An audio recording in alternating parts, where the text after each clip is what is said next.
por favor, díganos qué usted interpreta de ese maravilloso tema que hizo el maestro Ernesto Lecuona. Bueno, para mí es un encuentro entre un ser humano y Dios. Dios en el segundo tema de la obra le responde y el ser que está ahí, la persona, vuelve otra vez en el tercer tema, que es una repetición del primero, y se va, pero ya se va liberado. Hay una presentación de acordes que son las columnas, las campanas del templo, porque en la presencia o al comienzo de cualquier camino espiritual, el ser necesita algo que sea físico para poder comprender dónde está. Despertar. Y al final, es muy interesante cómo Lecuona vuelve a colocar las campanas del templo, pero no resuenan en el mundo exterior, sino son un eco en el interior del hombre que ha sido transformado en la experiencia mística. Cuando digo místico, digo la comprensión de lo universal, de lo absoluto de la existencia, místico y real, que sale, que ya para él no necesita precisamente esa presencia física, ya él tiene el templo por dentro. Y de alguna manera, al final de la obra, ese hombre va transformado. Y es un encuentro precioso que simboliza ese encuentro en cualquier manifestación religiosa, en cualquier, en fin, espacio donde el ser humano encuentre esa unión. Yo creo que él lo representó muy bien, explícitamente, en la obra. Ustedes ven lo que les dije, no es solamente sentarse ante un piano e interpretar una obra, es sentirla, es darle su propia inspiración, su propia interpretación, y esto lo hace el maestro Javier Ruiz. Vamos a disfrutarlo, de verdad es espectacular.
La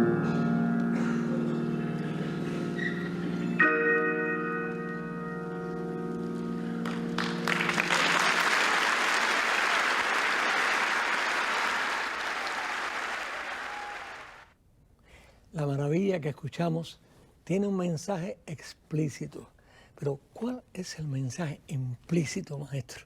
El suyo.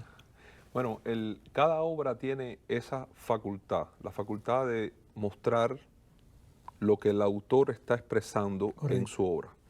Pero el intérprete, el que la recibe, la comprende, la comprende según sus propias experiencias de vida. Porque obviamente, bueno, tú sí tuviste la oportunidad, usted conoció a Lecuona. ¿Usted por qué? ¿Qué es eso? Tú conociste a Lecuona. Bueno, ahora sí. Tú conociste a Lecuona, fuiste parte del mundo de sí, Lecuona, sí, qué sé yo. sí. Pero las nuevas generaciones de cubanos no. Entonces, Correcto. es muy difícil ubicarnos si no es a través de ese concepto de bridge que hace, el puente que hace la música, a través de los sentimientos, porque nos comunicamos a través de los elementos musicales. Para mí el mensaje implícito que hay en esta obra es el camino del hombre en su búsqueda por comprender la existencia. Al principio, esos acordes firmes que son las columnas del templo, para mí son las primeras referencias que tiene la conciencia de que puede existir algo misterioso y divino más allá de lo que nosotros tenemos la capacidad de entender.